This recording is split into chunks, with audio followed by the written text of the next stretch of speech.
ETF index mutual funds నేర్చుకుని stock మార్కెట్లో రాణించాలనుకుంటున్నారా? వెంటనే ఈ నెంబర్కి కాల్ చేయండి. వీసాలపై అమెరికా ప్రభుత్వ యుద్ధం ఇంకా కొనసాగుతూనే ఉంది. అమెరికా వెళ్ళాలి, అగ్రరాజ్యంలో చదువుకోవాలి అనేటువంటి కలలుగా మారిపోయేటువంటి సమయం దగ్గర పడుతున్నట్టుగానే కనిపిస్తుంది.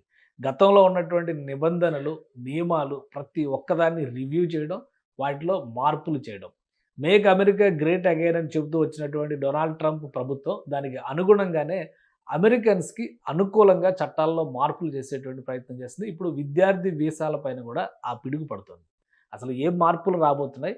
మన విద్యార్థులకి భవిష్యత్తులో అమెరికా వెళ్ళి చదువుకోవాలంటే అది ఒక తీరని కలగానే మారిపోయేటువంటి అవకాశం ఉందా? విశ్లేషించే ప్రయత్నం చేద్దాం. మనతో పాటు లా రీసెర్చర్ భూమిరెడ్డి సాయి శ్రీనివాస్ రెడ్డి గారు ఉన్నారు. సాయి శ్రీనివాస్ గారు నమస్తే. నమస్తే సార్. ఈ స్టూడెంట్స్కి సంబంధించినటువంటి వీసాలు చాలా రోజులుగా చాలా రకాలుగా ఈ రిస్ట్రిక్షన్స్, నియంత్రణలు అన్నిటి గురించి డిస్కస్ చేస్తున్నాం. కానీ ఇప్పుడు విద్యార్థులకు ఇచ్చేటువంటి వీసాల్లో కూడా సమూలమైనటువంటి మార్పులు చేయబోతున్నారు. ఇదివరకులాగా వన్స్ స్టూడెంట్గా ఎంటర్ అయితే ఇప్పటివరకు పని చేస్తే పనిష్మెంట్ అనేవాళ్ళు. స్టూడెంట్గా వచ్చి మీరు పని చేయకూడదు కాబట్టి పని చేస్తే పంపించేస్తాం అన్నారు. ఇప్పుడు అసలు స్టూడెంట్గా వస్తే కూడా ఏ కోర్సుకు వస్తున్నారో ఆ కోర్స్ కంప్లీట్ అయిన తర్వాత ఇక అమెరికాలో ఉండడానికి అసాధ్యం అనేటువంటి పరిస్థితి వస్తుంది. చట్టాల్లో మార్పులు రాబోతున్నాయి అనేది న్యూస్. ఏంటి ఈ మార్పులు ఏంటి? ఏ విధంగా ఉండబోతున్నాయి? సార్ అంటే మీరన్నట్టు ఇదైతే ప్రస్తుతం జరుగుతున్న సిచ్యువేషన్‌లో అయితే అదైతే నిజంగానే ఉంది సార్. అంటే మీరు జస్ట్ చదువుకోవడానికి వస్తున్నారు. చదువుకున్న తర్వాత మీరు వెళ్ళిపోవాలి అనే విధంగానే ప్రస్తుతం ఉన్న రూల్స్ అయితే అలానే అమెండ్ అయితుంది గానీ, లేకపోతే ప్రపోజల్ గానీ జరుగుతున్నాయి సార్. ఇప్పుడు కొత్తగా వచ్చిన రూల్ ఏంటంటే సార్, F1 స్టూడెంట్స్‌కి మామూలుగా ఇండెఫినిట్ స్టే అనేది ఉంటున్నాయి సార్. అంటే మీరు సెవిస్ యాక్టివ్ పెట్టుకునేంత వరకు, మీరు కంట్రీలో లీగల్ గా ఉన్నంత వరకు మీరు అన్లిమిటెడ్ గా 20 సంవత్సరాలు కానీ, 30 సంవత్సరాలు కానీ, ఈవెన్ 40 సంవత్సరాలు కూడా ఉండొచ్చు. అంటే దానికి ఆ ప్రొవిజన్ అట్లాంటి సార్. ఎందుకంటే చదువు అనేది ఈ రోజుతో కంప్లీట్ కాదు. ఇది 1978 నుండి వచ్చిన ఒక ప్రొవిజన్ సార్. ఇప్పుడు ఫర్ ఎగ్జాంపుల్ PSG అనేది సుమారు 10 సంవత్సరాలు, 15 సంవత్సరాలు కొంతమంది చదువుతుంటారు కదా సార్. అంటే పెద్ద పెద్ద సబ్జెక్ట్స్ ఇవన్నీ.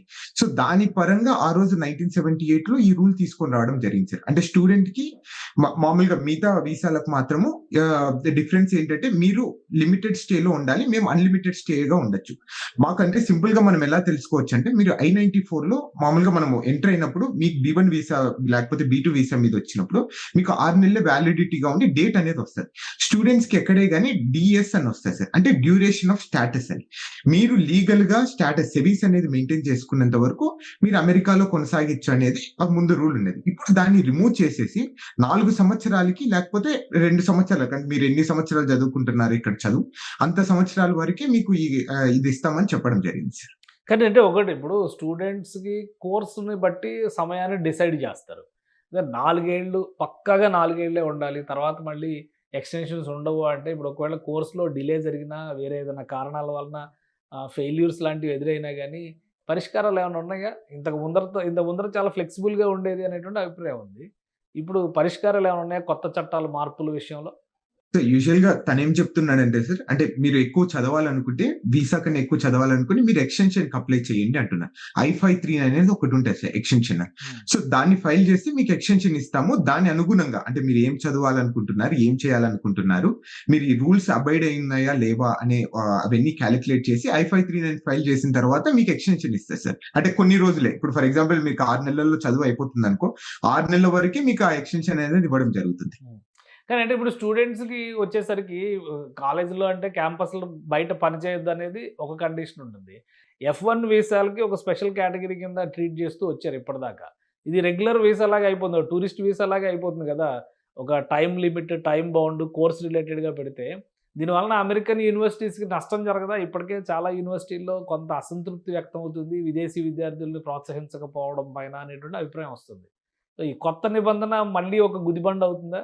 సార్ అంటే ఇప్పుడు ప్రస్తుతం ఉన్న సిచ్యువేషన్స్ లో అయితే మీరు చెప్పినట్టయితే యూనివర్సిటీస్ కి అంటే ఈసారి ఈ ఫాల్ ఇంటేక్ అయితే చాలా తక్కువ స్టూడెంట్స్ వచ్చారు సార్.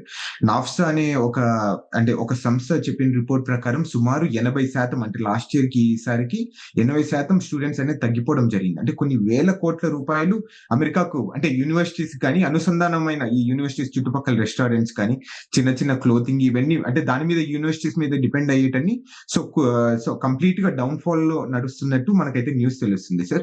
అంటే దీని ద్వారా మీరు చెప్పినట్టు తప్పకుండా యూనివర్సిటీస్ అయితే సస్టైన్ అవుతాయా లేవా అనేది కూడా కొన్ని ఒక అనాలిసిస్ అయితే మనం చేయాల్సింది ఉంటుంది. సో ఇప్పుడు ఇది గో అహెడ్ అంటే ఇక డెసిషన్ అయిపోయింది, చట్టం అయిపోతుంది అనేది ఉందా? లేదా ఇంకా ఏమన్నా చర్చలు, తర్జన భర్జనలు లేదంటే లీగల్ ఆస్పెక్ట్‌లో హోల్డ్ చేయడానికి? ఎందుకంటే గతంలో కొన్ని నిర్ణయాలను కూడా కోర్టులు వ్యతిరేకించినటువంటి దాఖలాలు ఉన్నాయి.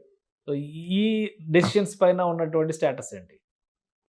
సార్ యూజువల్లీ ఇప్పుడు జస్ట్ ప్రపోజల్ స్టేజ్‌లో ఉంది సార్. ప్రపోజల్ అయిన తర్వాత అంటే ఒక 2, 3 రోజులకి పబ్లిక్ కామెంట్స్ కని పిలుస్తారు సార్. అంటే ఈ యూనివర్సిటీస్ కానీ లేకపోతే మీలాంటి మన వ్యక్తులు గాని అంటే దీని వల్ల సఫర్ అయ్యే స్టూడెంట్స్‌ని రిప్రజెంట్ చేయడానికి అక్కడ మనం అనేది పబ్లిక్ కామెంట్స్ అనేది ఇవ్వచ్చు. అంటే దాన్ని ఆల్మోస్ట్ 30-60 డేస్ ఇస్తారు సార్. అంటే మాక్సిమం 60 డేస్ ఇస్తారు. 60 డేస్ తర్వాత వీళ్ళు ఇచ్చిన ప్రపోజల్స్‌ని తీసుకొని మళ్ళా వీళ్ళు ఒక అంటే ఫైనల్ డ్రాఫ్ట్ రెడీ చేసిన తర్వాత 30 డేస్ లోపల దీన్ని ఇంప్లిమెంటేషన్ అనేది చేస్తున్నారు. అంటే ఇప్పుడున్న ప్రాసెస్ ప్రకారం వెళ్ళిపోతే నెక్స్ట్ ఇయర్ లైక్ ఏప్రిల్ గానీ మార్చ్ లోపల ఇది ఇంప్లిమెంట్ అయ్యే అవకాశం అయితే చాలా ఎక్కువ కనిపిస్తున్నాయి సార్. అంటే ఇమిగ్రేషన్ ది తప్పకుండా మినిమం ఎట్లా కాదనుకున్నా గానీ 8 నుండి 10 నెలలు టైం పడుతుందంటే సార్. అంటే మామూలుగా చాలా ఫాస్ట్ గా నడుస్తుంది కాబట్టి సో మేబీ లైక్ మార్చ్ కి ఇంప్లిమెంట్ అయ్యే అవకాశం ఉంది సార్ ఇది. ఓకే. ఇంకొకటి అంటే ఇప్పుడు దీంతో పాటు ఫారిన్ కరస్పాండెన్స్ విషయంలో కూడా కొన్ని మార్పులు చేయబోతున్నట్టుగా చెప్పారు. ఇప్పుడు స్టూడెంట్స్ కంటే ఈ F1 వీసాలు అవి వాటికి సంబంధించి సిస్టమ్ అంతా కూడా స్ట్రీమ్‌లైన్ చేస్తున్నారు. ఫారిన్ కరస్పాండెంట్‌కి సంబంధించి ఐ వీసాల ప్రాసెస్ ఉంటుంది.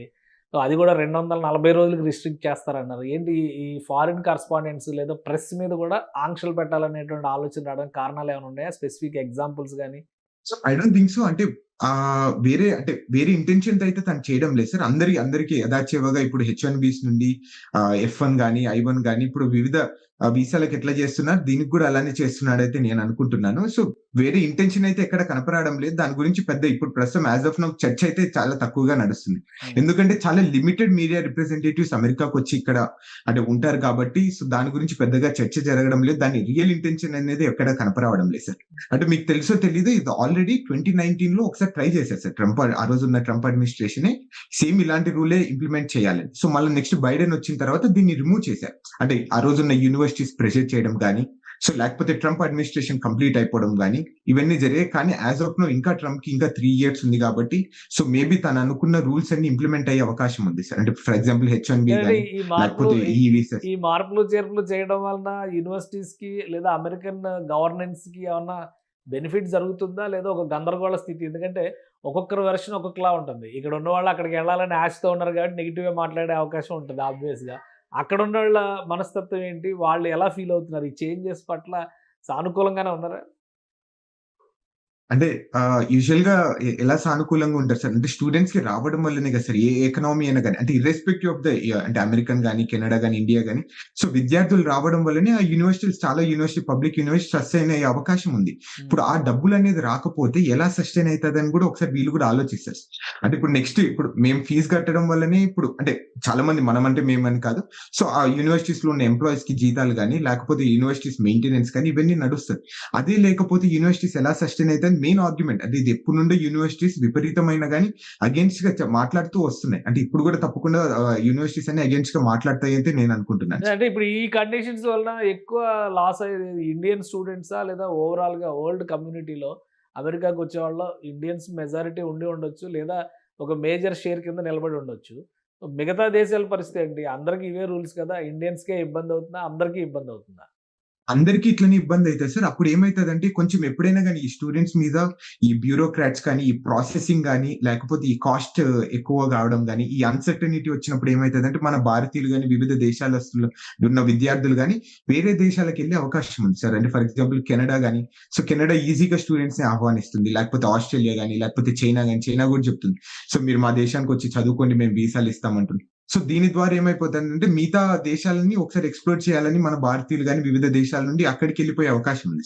అంటే దీని వల్ల మెయిన్ గా యుఎస్ యూనివర్సిటీస్ అనేది చాలా సఫర్ అవుతాయి సార్ అట్ లాస్ట్. రైట్.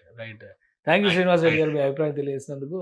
ఇది అమెరికాలో F1 వీసాలు ముఖ్యంగా విద్యార్థులకు సంబంధించి ఇచ్చేటువంటి వీసాల విషయంలో కొత్త నిబంధనలు తీసుకొచ్చే ప్రయత్నం అమెరికా ప్రభుత్వం చేస్తుంది. దాదాపుగా దీన్ని చట్ట రూపంలో తీసుకొచ్చేందుకు కావాల్సిన కసరత్తు అంతా కంప్లీట్ అయినట్టుగా చెప్తున్నారు. ఈ నేపథ్యంలో విద్యార్థులకి ఒక్క భారతీయులకే కాదు విద్యార్థులుగా అమెరికాకి వెళ్ళాలనుకున్న ప్రతి ఒక్కరూ కూడా ఎంతో కొంత ఇబ్బంది పడేటువంటి వాతావరణం ఉందని శ్రీనివాస్ రెడ్డి గారు వివరిస్తున్నారు. ఇది special discussion. Keep watching. Suman టీవీలో మీ పర్సనల్ అండ్ బిజినెస్ ప్రమోషన్స్ కోసం కింది నెంబర్కి కాంటాక్ట్ చేయండి.